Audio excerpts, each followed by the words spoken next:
یہ کہتے ہیں تم انبیاء سے اوپر لے جاتے ہو اپنے شیخین کو. آپ سمجھیں؟ یہ کہتے ہیں بھائی تم بائی ڈیفینیشن دیکھو، تم کہتے ہو نبوت ختم ہو گئی، تو کیا دنیا تو ختم نہیں ہوئی؟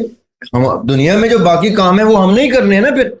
اور جب نبوت جہاں جہاں نہیں تھی، یا جس ایرا میں نبی نہیں آئے، اس ایرا میں ہم لوگ ہی تو کام کر رہے تھے. تو یہ کہتے ہیں کہ بھائی تمہارے پاس کون سے پریزیڈنٹ ہے اس بات کو کلیم کرنے کا؟ کہاں پہ لکھا ہوا یہ سب کچھ کہ تمہارے کوئی صوفیہ، کوئی بزرگان جو ہیں وہ دنیا ریسکیو کرتے پھر رہے تھے؟ یہ ان کو پھر کہتے ہیں کوئی پریزیڈنٹڈ بات بتاؤ. یہ کہتے ہیں کہ بھائی ہمارے پر ابھی بھی وہی اترتی ہے، یہ کہتے ہیں. اچھا سر، کچھ کنفیوژن تھی اس لیکچر کے بعد. میں جلدی سے کوشچنس پوچھوں گا، آپ شارٹ کر کے ان کا آنسرس کر دیجیے گا. ایک تو سر صوفیزم اور اسپرچولیزم کے بارے میں پڑھنے کو بہت کم ملتا ہے، یعنی کہ تو ہمیں اس کی وہ کلیئرنس بھی نہیں ہے کہ یہ کیا چیز ہے، ابھی پہلی دفعہ یہ چیزیں پڑھی ہیں. تو اس کا کچھ آپ بتا دیں گے کہاں سے اس کو پڑھا جا سکتا ہے، سمجھا جا سکتا ہے، تاکہ ہم اس سب سے پہلے جو آپ نے کتاب پڑھنی ہے نا، وہ پڑھنی ہے شیخ ابن عربی کی، محی الدین عربی. وہ آپ یہ پڑھیں فتوحات مکیہ. ان کی 5-6 کتابیں ہیں ٹوٹل، وہ ساری لے لیں. کسی بھی بک سٹور پہ جا کے کہیں مجھے ابن عربی کی کتب دے دیں، اس میں ان کی تفسیر بھی ہے قرآن پاک کی. وہ ہم نے آگے چل کے پڑھنی بھی ہے. ہماری جو پیرالل 5 تفاسیر ہیں ان میں ایک شیخ ابن عربی کی تفسیر بھی ہے، ابن کثیر کی ہے اور ابن عربی کی. یہ 2 تفسیریں جو ہیں مینڈیٹری ہیں ہمارے اس 2 سال کے ڈپلوما میں. یہ انگلش اردو میں اویلیبل ہے؟ جی بالکل، دونوں میں اویلیبل ہے. اردو میں تو بہت آرام سے اویلیبل ہے، انگلش میں مجھے پتہ نہیں ہے، لیکن میں نے انٹرنیٹ پہ اس کی پی ڈی ایف دیکھی تھی تو مجھے I do not relate with P D F تو میں نے وہ ڈاؤن لوڈ نہیں کی، لیکن اس کی ٹرانسلیشن اویلیبل ہے. اردو والی 4-5 یا میکسیمم 6 کتابیں ان کی، جو آپ نے سب کی سب اپنے بک سٹور والے سے کہنا ہے مجھے دے دو، اور وہاں سے شروع کرنا ہے آپ نے، کیونکہ وہ اس سارے سٹرکچر کے سب سے ٹاپ کے مانے ہوئے. ان کے بھی ایک استاد تھے، لیکن ادھر سے سلسلہ یہ شروع ہوتا ہے تصوف کا، جس میں یہ وحدت الوجود کا کانسیپٹ بائی ٹرم یوز نہیں ہوا. وہ ابن تیمیہ نے جب ان کی تکفیر کی تھی، ان کی گفتگو کو شرک کہا تھا، تو ابن تیمیہ نے وحدت الوجود ٹرم شیخ ابن عربی سے ایسوسیٹ کی تھی، کیونکہ انہوں نے وجود کا ذکر کیا. تو وہ آپ نے شیخ ابن عربی سے شروع کرنا ہے، اور اینڈ میں پھر آپ آہستہ آہستہ آگے چل کے میں آپ کو بکس بتاؤں گا. اور شاہ ولی اللہ محدث دہلوی، ان کے پوتے تھے شاہ اسماعیل، شہید ہوئے تھے وہ جنگ میں، جہاد میں شہید ہوئے تھے باقاعدہ، اس لیے ان کو شاہ اسماعیل شہید کہتے. شاہ اسماعیل شہید کی کتاب ہے ابقات، عین بے قاف الف تے، ابقات میں اس پورے سٹرکچر کا کرٹیکل انالیسس لکھا ہے انہوں نے. بڑے خوبصورت کتاب ہے، پڑھنے سے تعلق رکھتی ہے. لیکن ان سب کتابوں کو آپ نے نا بڑے نیوٹرل ہو کے پڑھنا ہے، اس میں انڈلج نہیں ہو جانا، ورنہ آپ افینڈ بھی ہو سکتے ہیں. ایسی کتابیں ہیں یہ، آپ سمجھ رہے ہیں؟ کیونکہ تصوف کا جو سب سے بڑا کلیم ہے، جو شاہ ولی اللہ نے بھی کلیم برقرار رکھا ہے، فرام ابن عربی ڈاؤن ٹو شاہ ولی اللہ، جو کلیم برقرار ہے وہ یہ ہے کہ قرآن 2 صورتوں میں نازل ہوا ہے، 2 اشکال میں نازل ہوا ہے، 2 پکچرز میں نازل ہوا ہے. ایک پکچر ہے عوام کی اور ایک پکچر ہے خواص کی. یہ تصوف کا کلیم ہے جس پہ تمام تصوف قائم ہے. جتنے بھی لوگ ہیں جن کے میں نام لے رہا ہوں وہ سب اس پہ قائم ہیں. ایون احمد سرندی، جنید بغدادی، یہ سارے، یہ جو اس چین کے لوگ ہیں، یہ سب کہتے ہیں کہ خواص کی تشریح of Quran is not to be spread to عوام.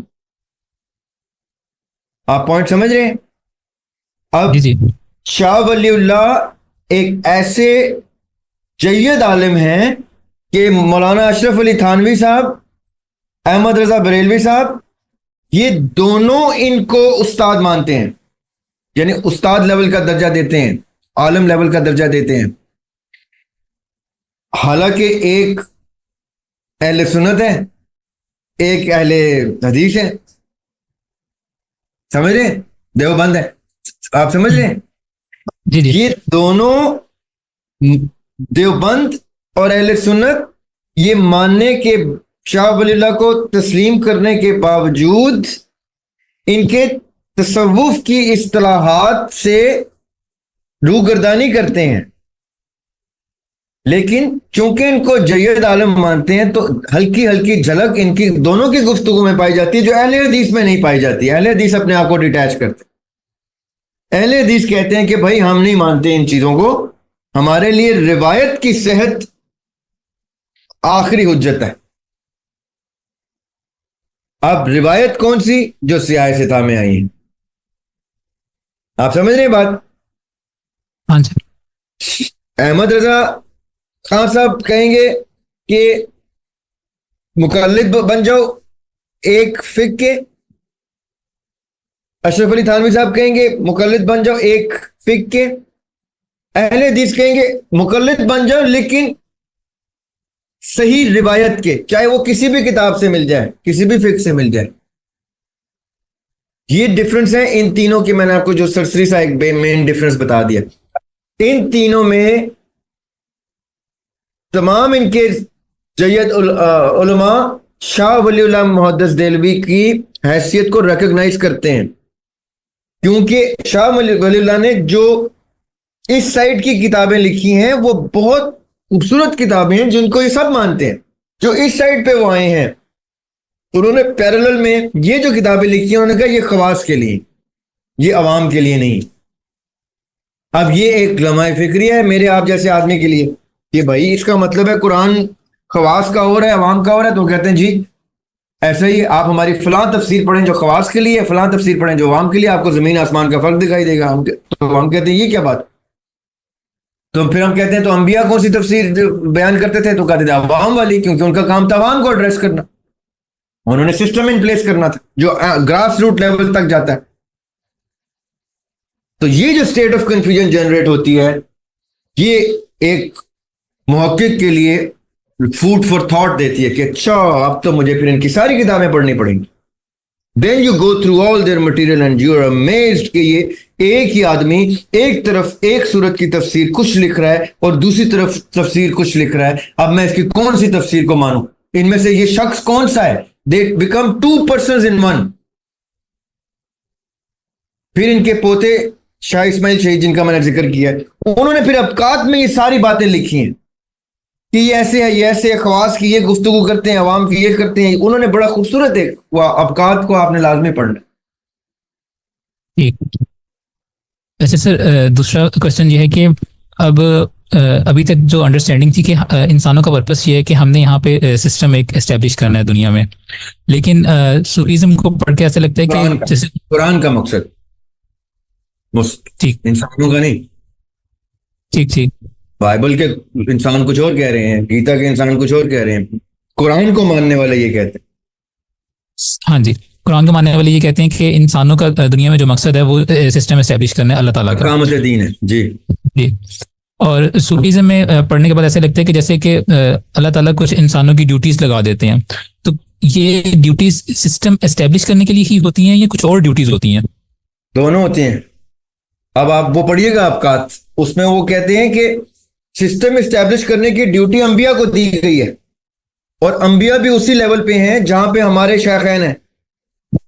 بلکہ یہ کہتے ہیں کہ شیخین جو ہیں ان کی ڈیوٹیز ٹو سم لیول انبیاء سے زیادہ سپیریئر ہوتی ہیں, کیونکہ انبیاء ایک امت کے لیے خفیہ گفتگو کرتے ہو. یہ کہتے ہیں تم انبیاء سے اوپر لے جاتے ہو اپنے شیخین کو. آپ سمجھیں؟ یہ کہتے ہیں بھائی تم بائی ڈیفینیشن دیکھو, تم کہتے ہو نبوت ختم ہو گئی, تو کیا دنیا تو ختم نہیں ہوئی؟ دنیا میں جو باقی کام ہے وہ ہم نہیں کرنے ہیں نا پھر. اور جب نبوت جہاں جہاں نہیں تھی یا جس ایرا میں نبی نہیں آئے اس ایرا میں ہم لوگ ہی تو کام کر رہے تھے. تو یہ کہتے ہیں کہ بھائی تمہارے پاس کون سے پریزیڈنٹس ہے اس بات کو کلیم کرنے کا؟ کہاں پہ لکھا ہوا یہ سب کچھ کہ تمہارے کوئی صوفیہ کوئی بزرگان جو ہیں وہ دنیا ریسکیو کرتے پھر رہے تھے؟ یہ ان کو پھر کہتے ہیں کوئی پریسیڈنٹڈ بات بتاؤ. یہ کہتے ہیں کہ بھائی ہمارے پر ابھی بھی وہی اترتی ہے, یہ کہتے ہیں.